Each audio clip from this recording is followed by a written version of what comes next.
Boa noite, estamos iniciando mais uma live pela Web Electrics, que é a nossa plataforma de divulgação sobre eletromobilidade, passando por todos os modais, desde micromobilidade até eletrificação de frotas.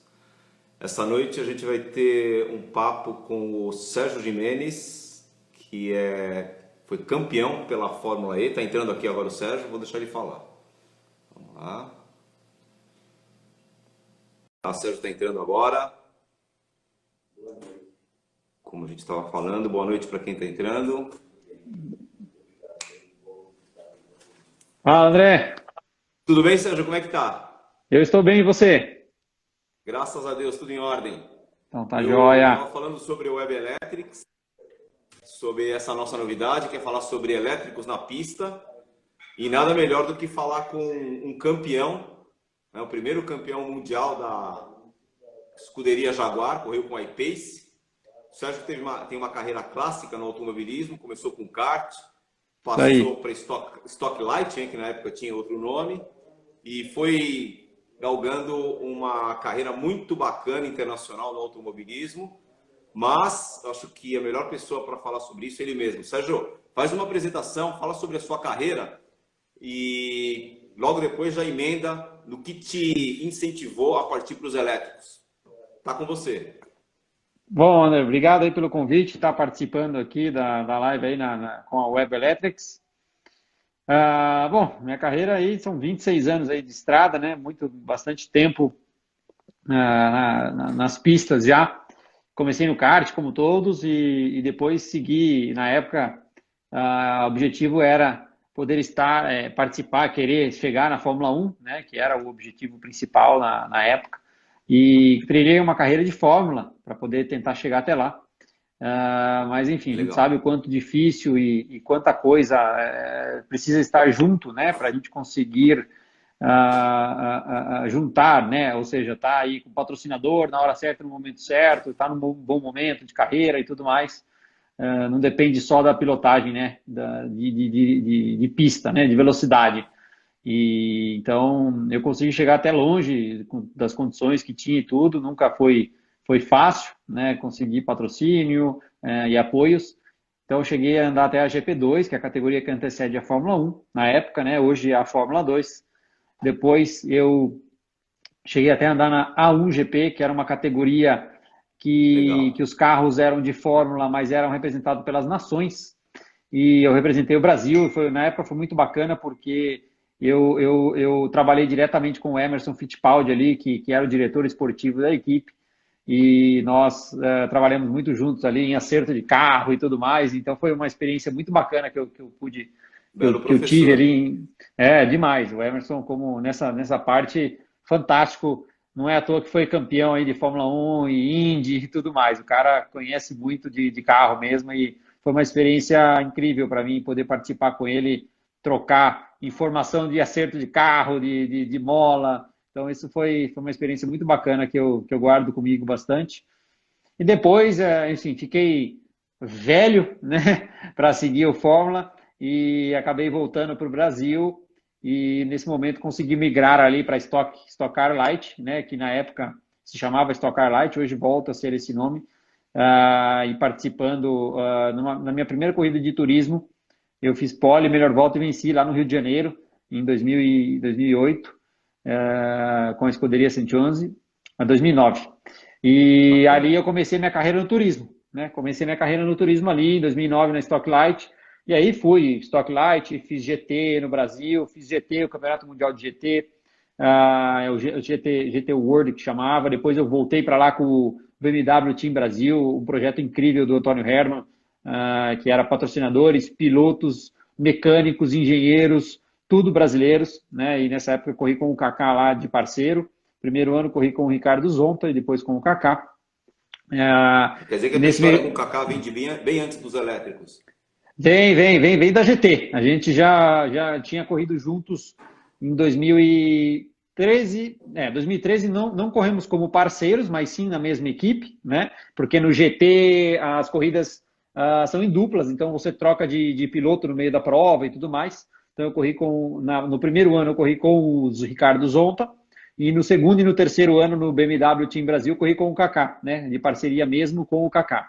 E foi incrível, a gente teve uma super parceria, subimos no pódio diversas vezes, conquistamos o título mundial de pit stop junto com os mecânicos e com a equipe brasileira, que eram os pit stops mais rápidos, né? Já que eram só dois mecânicos, eram só eu e ele trocando de pilotos, né? A gente que tinha que se amarrar e fazer tudo.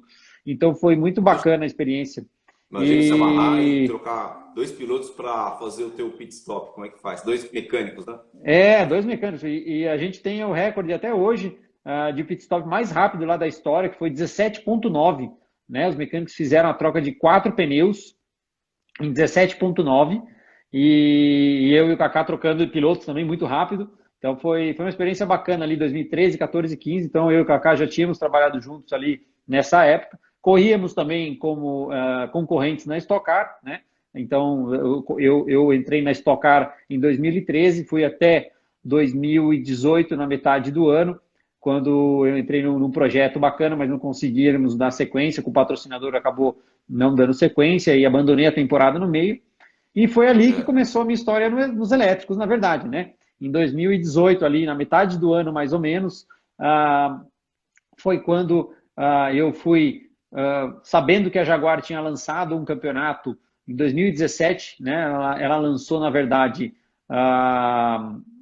o carro, né? O I-Pace, ela estava lançando em 2017, na feira, se não me engano, de Frankfurt, alguma feira lá da Europa.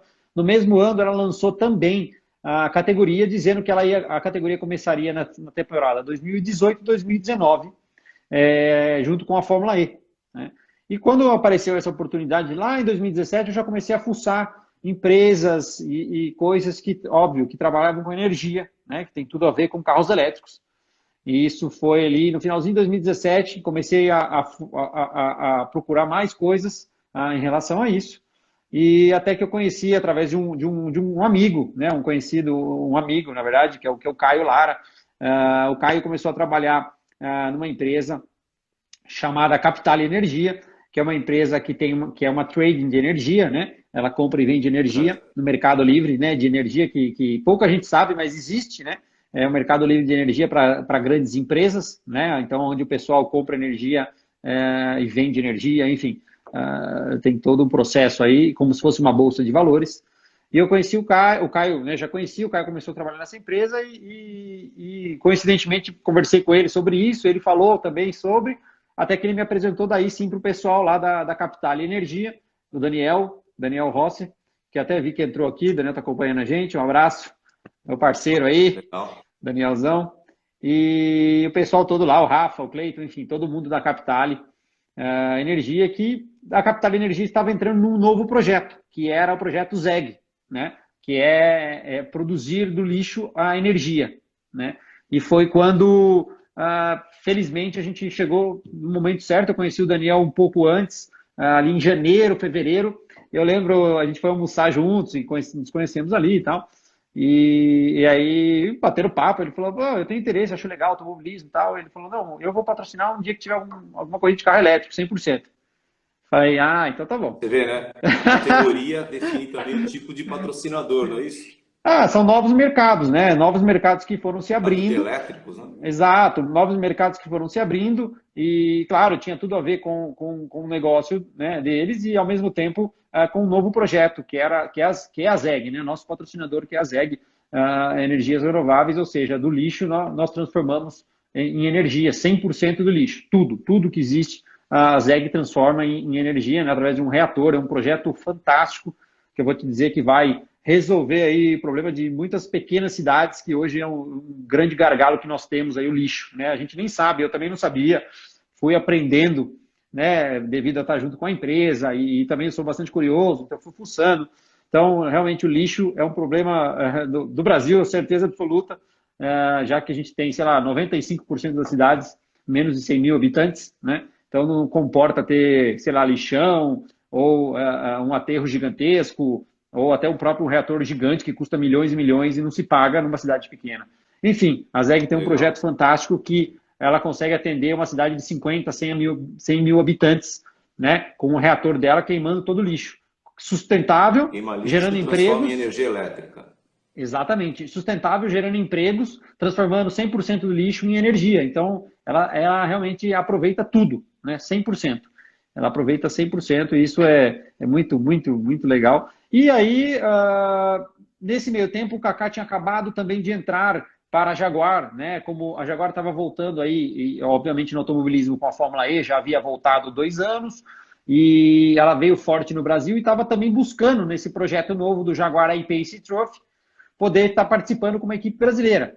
Nesse momento aí, em 2017, 2018, o Frederic do Rian assumiu a presidência da Jaguar, que é um cara que vem do ramo automobilístico, né? Já vem do ramo de montadoras já há um tempo, fez uma carreira longa, se não me engano, em Peugeot, Citroën, e o Frederic foi contratado aqui para o CEO América Latina, um cara que adora automobilismo. Então você vê como que o mundo vai juntando, né? O Kaká já tinha trabalhado com o Frederic há 20 anos atrás, num projeto no Sul-Americano de Turismo, quando era Peugeot, e aí eles voltaram, o Frederic entrou, o Kaká virou piloto Jaguar aqui no Brasil para poder divulgar a marca, fazer eventos e tudo mais. Isso foi tudo no final de 2017, quando eu conheci, né, o pessoal da Capital e da ZEG, e falei, puxa, acho que tem uma sinergia com isso tudo. O Kaká já estava trabalhando para que tentasse estar na primeira temporada, e eu apareci, né, liguei imediatamente para ele, falei, Kaká, acho que temos uma sinergia boa. Ele comentou do que ele estava fazendo, do projeto, eu comentei o que eu poderia ter em mãos, a gente se reuniu no próximo dia, traçamos a estratégia, pegamos o Frederic e fomos fazer a apresentação lá com a ZEG no escritório deles. E, então, assim, tudo aconteceu vou falar para você, em 30 dias a gente estava com o contrato assinado aí para estar no primeiro treino, que foi em setembro, né? Então, tudo isso que eu estou te falando aconteceu ali em junho, julho, agosto, e em setembro a gente... Rápido, hein? Foi tudo muito rápido, felizmente desburocratizado, né? Mesmo tendo grandes empresas envolvidas, o pessoal todo estava engajado a fazer acontecer.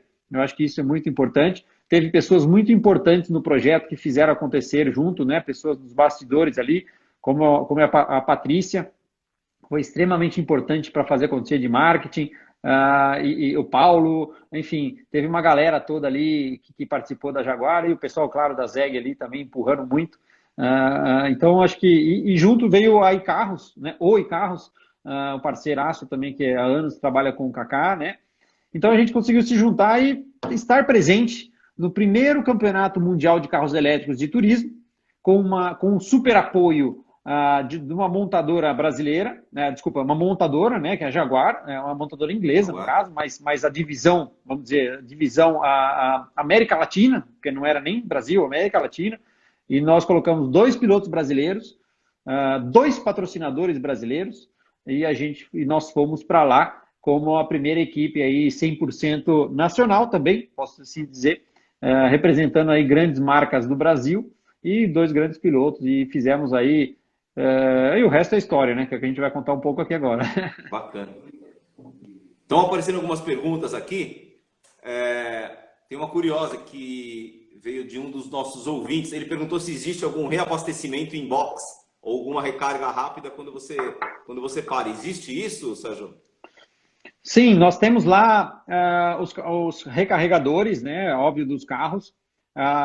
Nós temos um super carregador lá, a gente pode chamar. O carro se carrega do 0 ao 100% em 1 hora.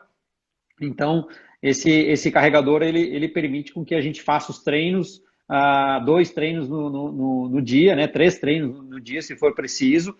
E no outro dia nós fazemos a classificação e a corrida, né? É um fim de semana muito curto de corrida, já que as corridas são nos grandes centros mundiais, né? Quem acompanha um pouco a Fórmula E, e hoje a Jaguar participa, que a gente só corre em grandes centros, grandes cidades, né? Paris, Nova York, Londres, Hong Kong, Roma, enfim, Berlim, várias cidades no mundo todo. Então, o evento tem que ser curto, entre aspas, em dias, né? Porque o pessoal fecha tudo ali da noite para o dia, e a gente está correndo no meio ali da Torre Eiffel e de grandes esculturas em Roma, então é incrível. E o evento como todo o evento todo é fantástico, porque é todo direcionado para a sustentabilidade, né? E Bacana. que a nova geração pensa, a nova geração já está aprendendo, né? Que nós temos que cuidar um pouco do mundo, né? Fazer ele um pouco mais, segurar um pouco mais aí não sei se eu posso chamar de capitalismo, mas enfim, cuidar um pouco do nosso planeta, porque é ele que entrega e dá tudo para nós, né? A gente vê aí com a pandemia, com o Covid que veio e manteve o mundo todo um pouco mais em casa, o quanto o mundo se curou rápido, né? Eu acho que Verdade. veio uma porrada aí na força para todos e o mundo se curou muito rápido. A gente viu rios super limpos aí que estavam sujos, a gente consegue ver o céu muito mais limpo e claro, o ar está muito mais respirável.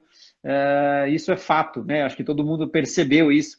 Então, talvez a pandemia também veio para dar uma chacoalhada no mundão aí, né, como um todo. Exatamente, eu também penso assim. E acho que todo mundo vai se cuidar mais hoje em relação a tudo e vamos cuidar um pouco mais do planeta, que é o que a nova geração olha e vê, é o que estão sendo educados para fazer, né? E o evento Fórmula E Jaguar, ele é muito direcionado a isso. Então, eles fecham um grande lado todo da cidade.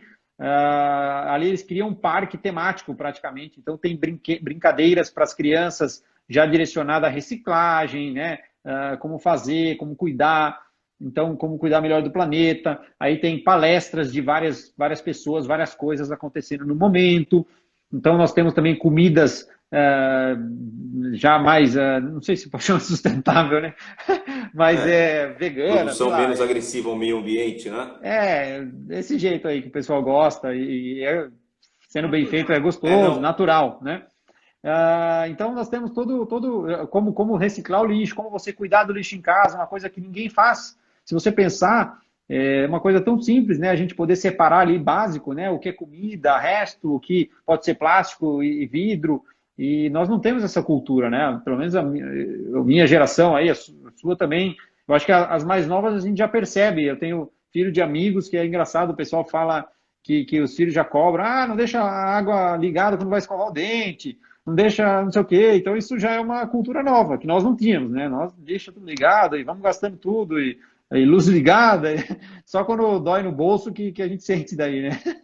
Mas eu acho Não, que a fórmula, o evento como um todo, acho que está sendo direcionado para isso e é o que nós estamos vivendo e é o que o evento faz. Então acho que é bacana demais estar participando disso e ver que realmente a gente está tendo uma nova cultura aí para as novas gerações. não, é legal essa preocupação ambiental que a gente percebe que vem desde os patrocinadores, como você falou no começo da conversa, né? A ZEG, que tem um sistema que utiliza lixo, praticamente retira o lixo que iria para a conta negativa e passa para a conta positiva, que é a geração de energia, né? Agora já tem uma outra pergunta aqui que eu também tenho essa curiosidade, que é do Ricardo, né? Já é referente à pilotagem de um elétrico. Como é que é o processo de redução de velocidade na entrada de curva em alta velocidade, já que você não tem o câmbio para reduzir? Como é que isso funciona no elétrico? Na verdade, André, esse é o maior, não dificuldade, né? Mas assim, foi o maior baque que eu sofri quando fui pilotar a primeira vez o carro elétrico 100%. Porque quando nós fomos pilotar a primeira vez, em 2018, lá em Silverstone, quando a gente foi realmente sair do box, né, no carro, vamos ligar o carro, pum, você aperta o botão, não tem barulho nenhum, né? Não acontece nada, mas tá ligado. E, e vamos sair do box. Bom, vamos sair do box. Não tem câmbio, né? É um câmbio direto, né? O CVT que chamam, é um câmbio que vai direto. E então você acelera e freia, como um kart, né? Então, e aí você sai, acelera e não tem barulho. Literalmente não tem nenhum barulho. Você não escuta nada. Aí começa a escutar novos barulhos, né? Como o barulho do vento, o barulho de pedrinhas batendo no carro, o barulho do pneu. E isso tudo muda demais, porque quando a gente começou a acelerar e querer, óbvio, buscar a performance, andar rápido, é quando nós percebemos o quanto nós pilotamos pelo barulho, porque com o barulho do motor, quando você freia, você tem a redução do RPM, você tem a redução da marcha, então você sabe se você freou um pouco mais dentro, se você passou do ponto, quando você contorna a curva, você também sabe se o RPM está um pouco mais alto, você fez mais rápido, e com o elétrico você não tem nada, nenhum barulho, zero. Na verdade, para não dizer que é zero, você tem o barulho do pneu Você cantando. tem que reaprender a pilotar silenciosamente. Exato, você tem o barulho do pneu cantando, você tem o barulho dos freios, que nós temos nos carros de corrida, Mas que mas não dá para ouvir. nós não escutamos, por causa dos motores V8, V6 ou 4 cilindros também, que berram bonito, né? Então nós não temos nenhum barulho, e aí você tem que reaprender, né, a pilotar sem barulho. Então você tem que criar novas referências para poder pilotar, porque é muito fácil você acabar, a gente chama de overdriving, né? Passar do ponto, né? Você pilotar acima do que o carro permite. Então, é muito fácil acontecer isso, porque o carro também é pesado, né? Um carro que ele tem a bateria toda no assoalho, mas é um carro que pesa 2.000 quilos. Um carro de corrida de turismo aí, rápido e bom, como um Stock Car ou o Porsche Cup, é um carro que pesa 1.200, 1.300 quilos, né? Então, você tem que reaprender realmente a pilotar como um todo o carro elétrico. Ele é diferente, ele entra também na aceleração, não tem meio termo. No momento que você acelera, ele entra 100%, então você não consegue, vou dar uma dosada aqui. Não, você tem que mudar o estilo de approach, de curva, de reaceleração, de tudo. Então, é bem diferente, é bem diferente. Tem que pilotar de uma forma diferente, ainda mais que nós andamos basicamente sempre na rua, né? Também um dificultador enorme, porque não são pistas, né? Então o asfalto não tem tanta aderência. Os pneus, eles são pneus que são mais próximos aos pneus de rua, então o carro aqui é feito propositalmente para que escorregue um pouco mais e daí nós tenhamos mais ultrapassagens e tudo mais, e deu certo, tanto na Fórmula E quanto para nós. Então eu acho que foi muito acertado, tanto a Fórmula E, que é um sucesso, não temos nem o que falar aí, acho que, sei lá, 10 montadoras estão inclusas, e quanto à nossa categoria, que eu acho que a Jaguar teve muita coragem de ser a primeira aí a estar no mercado. Legal. Aqui tem uma pergunta que, na verdade, você já respondeu uma parte dela, né? Mas vamos lá. Você, como piloto de super esportivos, como Lamborghini, Porsche, BMW e outros com motores a combustão, como foi a transição para um super esportivo elétrico? Você teve que reaprender muita coisa, vamos dizer assim, em termos de frenagem, aceleração, até conviver com um carro que não faz barulho. Como é que foi essa transição? Foi rápido ou você, vamos dizer assim, apanhou um pouco para pegar a mão do carro? Não, como que você falou, eu comentei já um pouco sobre, mas foi um pouco complicada, porque assim, como a gente falou, a gente pilota muito pelo barulho no motor no motor a combustão, e no elétrico nós não temos nenhum barulho, então tive que criar novas referências, né, para poder entender como ser rápido sem afetar muito o carro e conseguindo utilizar o máximo dele. Então, tive que aprender a isso, e acho que quem aprendeu mais rápido foi aquele que conseguiu, né, se destacar. Eu acho que nesse ponto nós do time brasileiro ali conseguimos fazer isso muito bem feito, já que depois que a gente achou um setup base durante todo o ano ali, a partir da quarta, quinta etapa, a gente passou a dominar a temporada e vencemos aí, sei lá, eu venci 3 corridas, o Kaká mais 3, então de 10 corridas nós vencemos 6, né? Então acho que mostra Legal. que a gente conseguiu afinar e entender bem o conceito e como pilotar rápido esse carro aí 100% elétrico. Tem uma outra questão aqui bem interessante. Algumas categorias, como a Fórmula 1, por exemplo, utilizam as competições como um laboratório para aperfeiçoamento dos elétricos que serão produzidos em série. Isso acontece com a mesma intensidade nos elétricos? 100%. Vou até contar uma história, isso saiu claro na mídia também, mas é uma coisa muito interessante. O automobilismo, ele nada mais é do que um acelerador de problemas, né? Então, ali você Acelerador de coloca... problemas é ótimo. Porque você coloca um carro... Nosso carro, por exemplo, ele é o de rua, claro que adaptado, né? Não tem nada dentro, os freios são modificados um pouco, o amortecedor e suspensão também. Porém, a potência e as baterias são as mesmas. Então, é o carro igualzinho, você pode ir na loja e comprar. Então, a gente andou com o carro, 15 carros andaram durante o ano de 2018 e 2019 ali, desenvolvendo, trabalhando, correndo, acelerando, andando o mais rápido possível. Então, no frio, no calor, saindo com ele gelado e acelerando rápido, saindo devagar e aquecendo. Então, assim, você tem quantos dados, né, que você pode colher num final de semana de corrida, de 15 carros ali, todos andando de uma vez, com vários tipos de pilotos, né? Um forçando mais, outro forçando menos, enfim. Então, o automobilismo nada mais é que um desenvolvedor de carros de rua, né? Isso a gente vê, se a gente pegar aí em 1991, a Williams tinha uma suspensão que o carro mexia sozinho, né? Isso aí veio para os carros de rua, sei lá, 5, 6, 7 anos depois. Controle de tração, ABS, tudo isso foi desenvolvido na Fórmula 1. E a mesma coisa está sendo feita nos carros elétricos. Na nossa categoria, o que aconteceu? A Jaguar colheu muitos dados e ela conseguiu evoluir o consumo da bateria do iPace de rua em 20 a 25%, devido a tantos dados coletados e aprendendo com esses dados. Então, você imagina o quanto que ela evoluiu, né? Tudo bem, e é claro, existiu um investimento para estar ali, para estar correndo, mas esse investimento se paga com isso, né?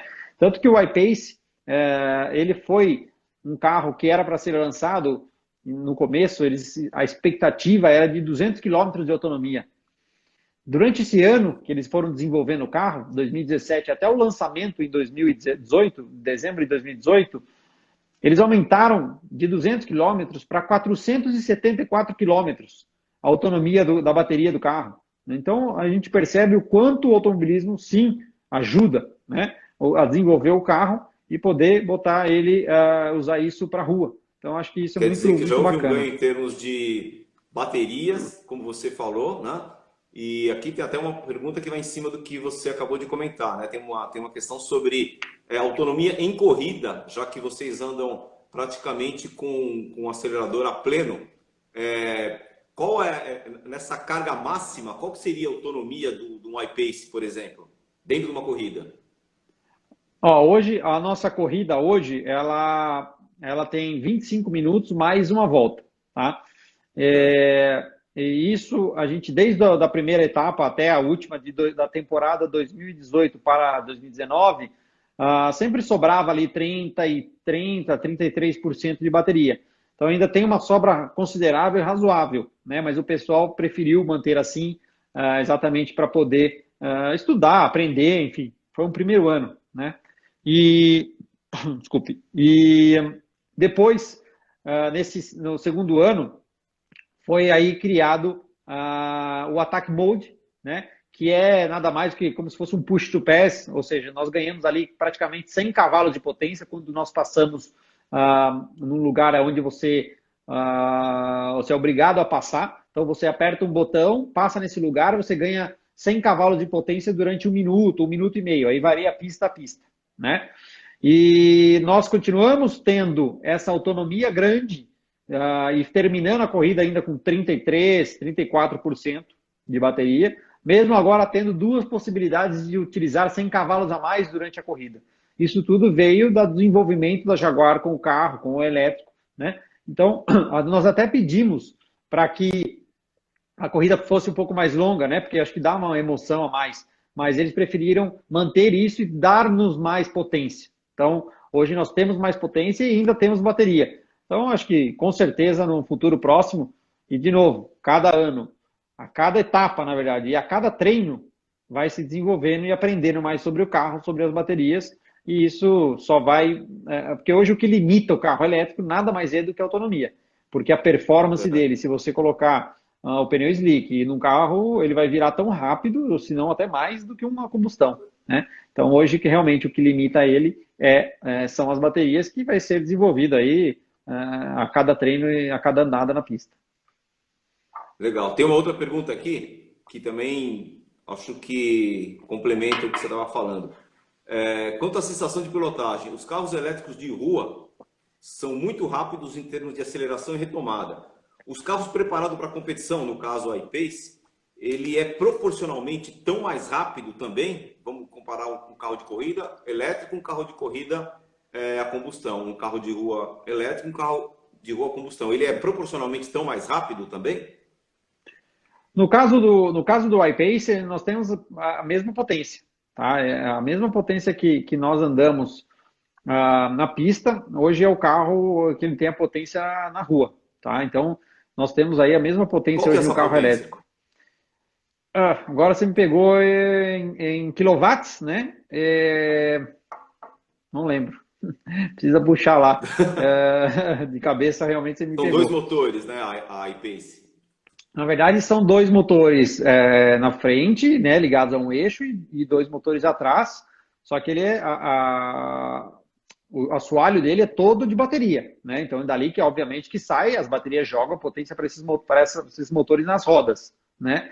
Então, nós temos aí, se eu não me engano, são 300 quilowatts que falam, né? Que vai dar 450 cavalos mais ou menos, tá? Não tenho certeza, então para o pessoal não me xingar aí. Ah, o pessoal aqui da Jaguar de Rover, ó, 400 cavalos, é isso aí. Se eu não 400 me engano, são cavalos, deve ser por aí. 300 newtons, que dá 400 cavalos mais ou menos. Então, é o que nós temos hoje no Jaguar I-Pace na pista e na rua. Legal. Aqui tem uma outra pergunta interessante. Em relação à estratégia de corrida, né? Já que você não, o abastecimento, eu acredito que não exista, não sei, mas uma estratégia de corrida durante a corrida, o que faz você, por exemplo, ter alguma vantagem, como vamos imaginar na Fórmula 1, porque a gente percebe que em alguns momentos o trabalho de box é definitivo para o piloto. Nos elétricos existe essa possibilidade também? Não, hoje nós não temos nenhuma parada de boxe durante a corrida. É uma corrida que ela é direta, uma corrida de sprint que a gente chama.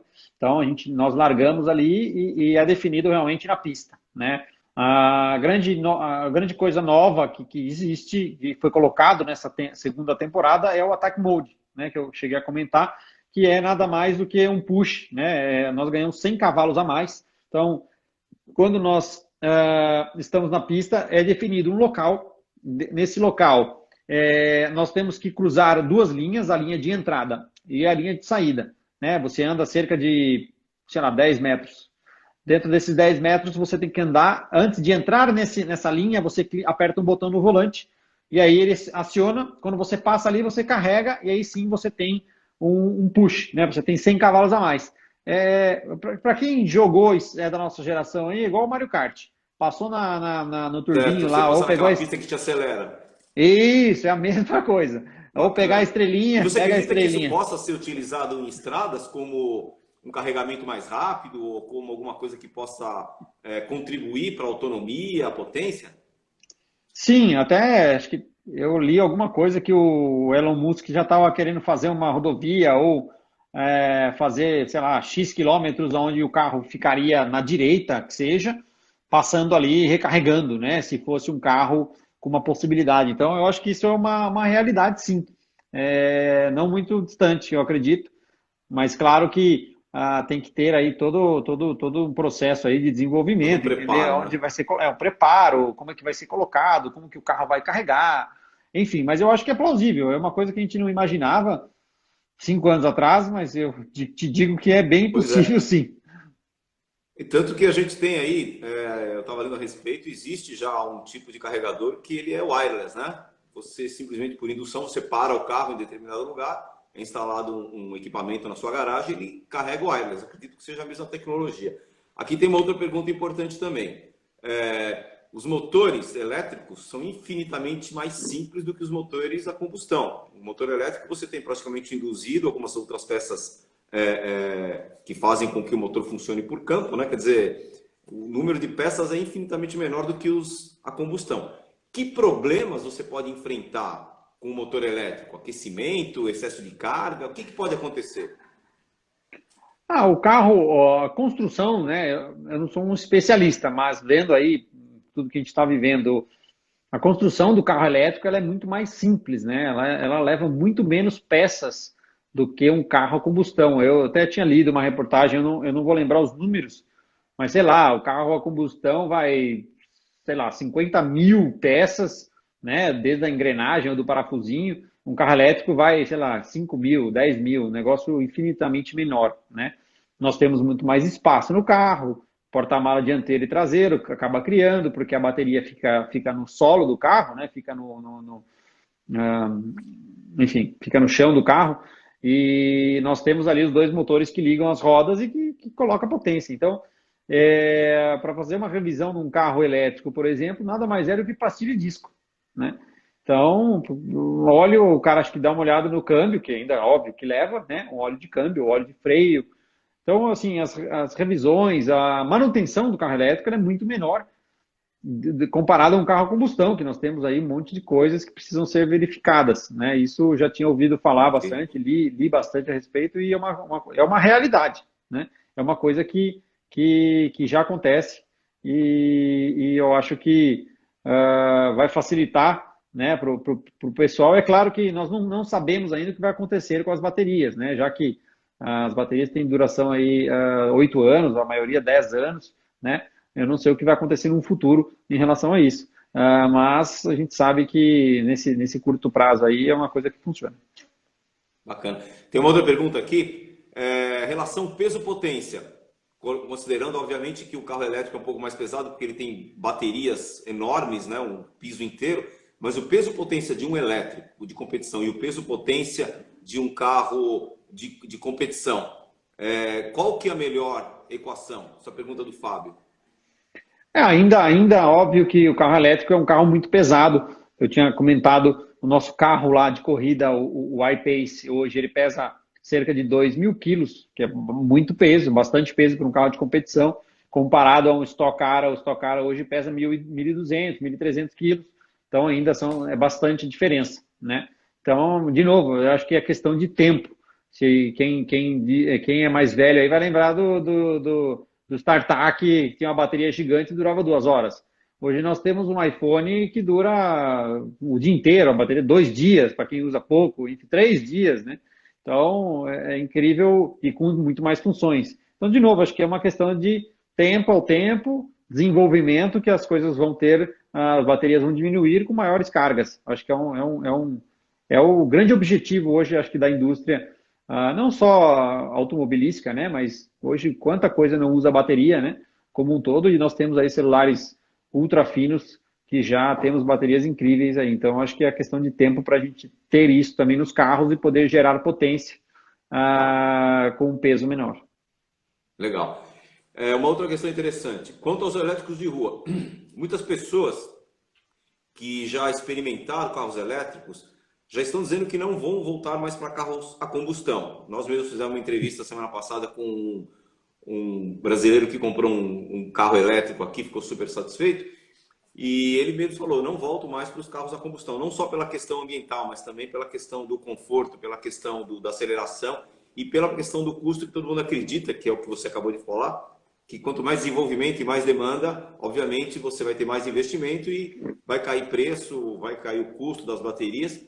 E essas pessoas estão dizendo que não voltam mais para os carros elétricos. Você diria que os carros a combustão, você diria que um piloto de corrida como você, que experimentou um elétrico, tem uma sensação dessas? O elétrico, nesse ponto, te surpreendeu? Surpreendeu e surpreendeu muito. Na verdade, enfim, o que limita hoje tudo é a infraestrutura, né? Para quem vive hoje na cidade, trabalha na cidade, né? Tá tudo muito próximo, trabalha próximo e a família também. Apesar que, como eu já falei aqui, o I-Pace tem uma autonomia de 474 quilômetros, né? Então, claro que varia de temperatura, varia como você acelera e tudo mais, mas você tem uma autonomia tranquila aí de 300 quilômetros, né? Então, para quem anda pouco, ainda o carro elétrico é perfeito. Você não tem que ficar abastecendo, você tem as revisões para o carro vão ser muito menores, já que, como a gente falou, tem muito menos peças para se trocar e para verificar. E viajando o mundo com a Fórmula E e junto com a Jaguar, a gente pôde perceber que, assim, nos grandes centros mundiais já é uma realidade o carro elétrico. Já é uma realidade, tem muitos carros elétricos rodando nos grandes centros mundiais, né? A infraestrutura está sendo trabalhada para ter carregadores em todo lugar, ter estacionamento próprio para isso, né? Onde o cara já para e já coloca a tomada ali, uma tomada com uma carga mais rápida. Então, nos grandes centros mundiais, né, como vamos citar em Nova York, Roma, Paris, Amsterdã, está muito avançado nesse ponto, já é uma realidade o carro elétrico. Eu acho que isso vai acontecer também aqui no Brasil, falando em São Paulo, Faria Lima, Curitiba. Essa era né? a próxima pergunta, mas você já está respondendo. Você acha que isso vai acontecer no Brasil? Eu sinto que já está acontecendo, né? Porque você faz viagens daqui ao Rio de Janeiro, você tem uma série de eletropostos, chega no Rio sem problema nenhum. Agora, pela tua vivência pelo mundo inteiro em relação a essa nova tecnologia, você acha que isso está próximo de acontecer no Brasil? Já nos grandes centros, né? De novo, nos grandes centros é uma realidade. Acho que São Paulo, Rio de Janeiro, no centro do Rio de Janeiro, Curitiba, enfim, Porto Alegre, cidades grandes, eu acho que é uma realidade para quem vive ali no entorno, né? Eu tenho um negócio eu trabalho, eu tenho posto de gasolina, né? Que é um pouco, é totalmente o inverso do que eu estou correndo hoje, né? Mas ao mesmo tempo eu percebo que eu trabalho muito, eu tenho posto no interior, então eu vejo que é uma realidade muito distante, né? Então eu posso falar com propriedade que eu estou a 100 quilômetros de São Paulo, por exemplo, estou a 70 quilômetros de São Paulo ali em Sorocaba, né? 60, Sorocaba é uma cidade enorme, com uma grande infraestrutura, mas não vejo, não é uma realidade ali na minha visão ter coisa elétrica. Ao mesmo tempo, a gente vai para Faria Lima, vai aí, como você falou, dá para ir até o Rio de Janeiro, dá, beleza, mas não é uma realidade, né? Então, eu acho que sim, é uma realidade nos grandes centros mundiais, né? E eu acho que tem todo sentido para a gente evitar e ter menos poluição com isso, com os carros rodando no meio no miolo das cidades, né? Onde nós temos muita gente, muitos prédios, muita poluição, com carros parados e tudo mais. Aí sim, nós vamos ter aí o desenvolvimento que já existe, né? Até a Ambev, se eu não me engano, está fazendo o teste com caminhões elétricos, né? Pequenos Sim. caminhões elétricos de entrega. Então, você vê que já é uma realidade nos grandes centros. O caminhão, eu não sei a autonomia, mas deve rodar, sei lá, 100 quilômetros que seja, com uma carga, né? 100 já é muito interessante, evitando a poluição enorme. Então, eu acho que sim, nos grandes centros, rodar ali nos bairros, eu acho que é uma realidade já em todo lugar, em cidades e mundos desenvolvidos. Não acho que é uma realidade, eu acho que vai demorar razoável para a gente rodar e ter um caminhão que sai de São Paulo e vai fazer uma entrega em Tocantins. Como é que a gente vai fazer isso com carro elétrico, caminhão elétrico, né? Tem que ser realista, né? Tem que ser pé no chão. Então eu acho que o combustão ainda demora muito, né, para acabar, né? Não vai deixar de ter, mas eu acho que vão existir nichos aonde o carro elétrico vai estar e vai tomar. E para quem vive na cidade e roda 30, 40, 50, até 80 quilômetros por dia, tranquilamente hoje, com carros desenvolvidos que nós já temos, é possível você rodar com carro elétrico. Bacana. O que a gente percebe também é que nas provas de carros elétricos, nas competições, já está havendo algum esforço por parte das empresas de infraestrutura, né? Porque eu acredito que o uso da competição em si, da prova como laboratório para os carros é excelente, mas também a própria prova já divulga a questão dos eletropostos, da infraestrutura que pode estar disponível para que as pessoas não tenham tanto receio em adquirir um carro elétrico. A gente percebe isso até por essa pessoa que eu comentei com você, que comprou um carro elétrico do interior e de repente ele puxou uma tendência interessante para a cidade dele, porque ele provou que existem carregadores e existe a possibilidade do próprio mercado fazer com que a infraestrutura se movimente de uma forma mais eficaz para que essa realidade se torne cada vez mais presente não só nos grandes centros, né, mas nas cidades, vamos dizer assim, menores, né? E você acha que isso daí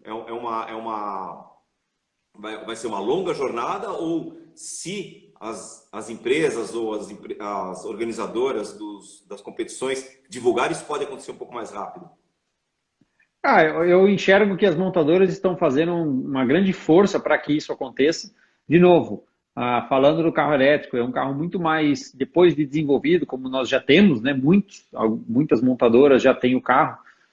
É um carro que é de fácil, entre aspas, construção, né? É um carro que vai menos peças, é um carro que demanda menos tempo para construir, é um carro que eles conseguem pôr no mercado mais rápido, acredito. Então, eles estão fazendo e investindo milhões e bilhões de dólares e reais e euros e todo o dinheiro que tiver para que as Legal. coisas rodem e aconteçam, né? Então, eu enxergo Tem uma sim que... pergunta aqui do Jenner, Leonardo. Hum. O que é mais fácil, o que é mais gostoso de acelerar? Um carro elétrico ou um carro a combustão? Eu gosto dos dois. Eu gosto de carro bom, carro que ganha corrida. Né? Se é elétrico, se é Ótimo. combustão, se é a diesel, Excelente se a é resposta. qualquer jeito, para mim, se o setup tá bom, é o que interessa. É isso daí, porque a gente percebe que questão de suspensão, ajuste aerodinâmico é igual. O que muda efetivamente é o peso e centro de gravidade e os motores, não é isso? Sim, sim, muda como a gente conversou. Obviamente não temos o barulho, então para a pilotagem isso afeta razoável, mas em termos de acerto de carro e tal, é adaptar com o que você tem. Tudo vale, depende muito do pneu também. O pneu é o primeiro contato com o solo, né? Então hoje no carro elétrico nós temos um pneu que a aderência é baixa, propositalmente. Então a gente tem que mexer e mudar o acerto conforme a gente vai sentindo, mas acho que o carro elétrico também tem a potência que entra imediata, isso muda um pouco o estilo de pilotagem, mas acho que o negócio é como eu falei, em questão de gostar, é o carro que é bom, é o que a gente gosta.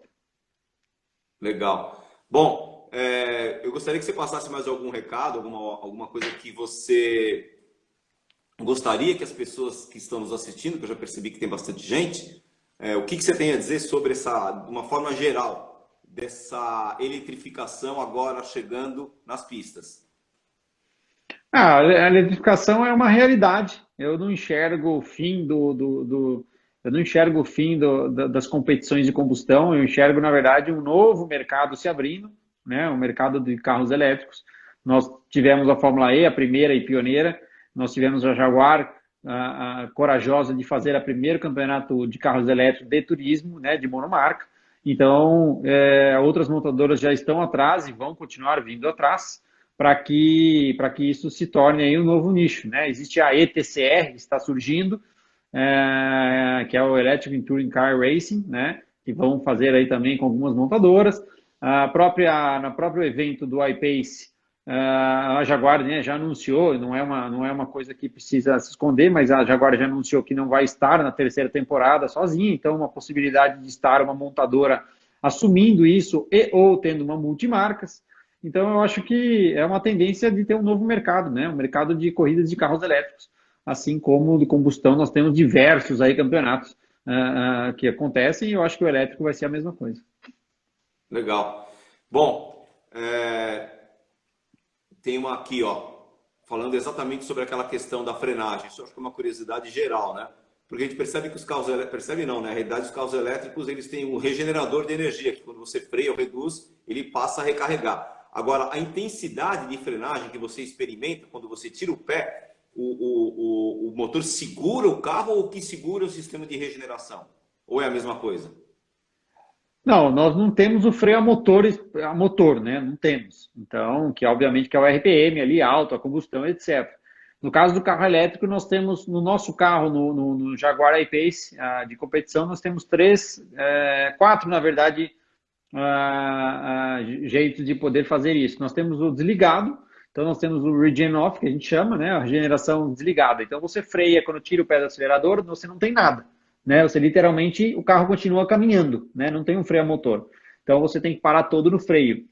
Nós temos o low, o medium e o hard, né? Ou seja, o baixo, o médio e o forte, né? E a gente normalmente usa o forte, por quê? Porque ele te ajuda a frear como um freio a motor, né? Então quando você freia dentro numa curva e tira o pé do freio, aquele regen on que a gente fala, né? O hard, que é o bastante, ele te ajuda a frear, né? Então você consegue frear um pouco mais dentro e utilizar isso para a sua vantagem. E é claro que aí você pode usar um pouquinho menos de uma curva que você precisa menos, então você pode jogar um pouco com esses quatro níveis de regen, né, de regeneração, e quando você sentir o pé, ele recarrega, né? Ele te ajuda a recarregar um pouquinho a bateria. E age como um freio motor. E para nós na competição, 100% freio a motor, ainda mais no Não existe a Jaguar. preocupação com a regeneração porque vocês têm autonomia garantida. Exatamente. Então, para nós do Jaguar I-Pace, sim. Já na Fórmula E, é uma coisa extremamente importante. Os pilotos trabalham muito isso porque eles correm no limite, né? Então, são 45 minutos de corrida. Com esses 45 minutos de corrida, eles têm que economizar um pouco. E economizar deles, na verdade, nada mais é do que antes da freada, tirar o pé do acelerador e ficar recarregando um pouco a energia, né? Que é o regen on, que a gente fala.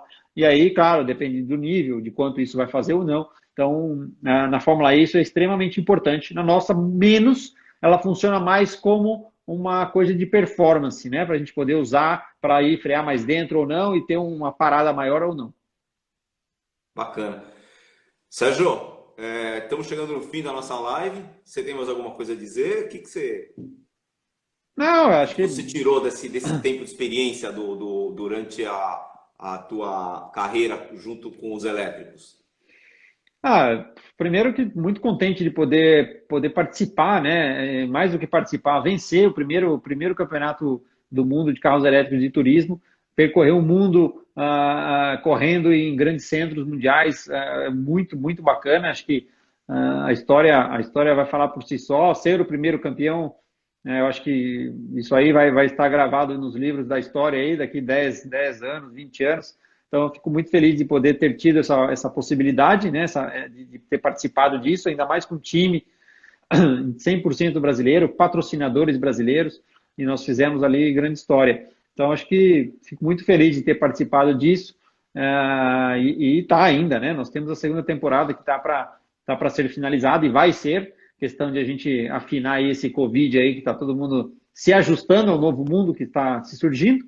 E então, estou muito contente de ter participado, estar participando e ter percorrido o mundo aí correndo com carro dentro de grandes centros mundiais. Legal. Bom, te agradeço imensamente pela participação. As pessoas aqui estão bem satisfeitas com as suas respostas e é uma categoria que a gente percebe que vem cada vez mais adquirindo visibilidade, porque tem uma série de coisas que levam a gente ter mais cuidado com o nosso mundo, né? Então, obrigado pela tua participação, obrigado por todas as pessoas que nos ouviram essa noite, porque se não tivesse esse tempinho que o próprio Instagram limita, a gente ia passar horas aqui conversando sobre competição, sobre carros elétricos. Percebo que você é um apaixonado não só pelos carros elétricos, mas por competição, e a tua preocupação ambiental é uma coisa bem, bem notável, ficou bem claro em tudo que você falou para a gente. Sérgio, muito obrigado e agradeço a todos. Até a próxima. Obrigado a você, André. Obrigado a Carla. Falei bastante aí com ela para a gente agendar e afinar tudo. Aí todo o pessoal da Web Electrics, parabéns pelo Instagram. E espero que a gente possa aí fazer mais coisas, falar mais de novidades aí, que eu tenho certeza que, como eu disse, a cada treino é uma evolução. Ok. Obrigado. Grande abraço para você e muitas vitórias. Abraço. Abraço.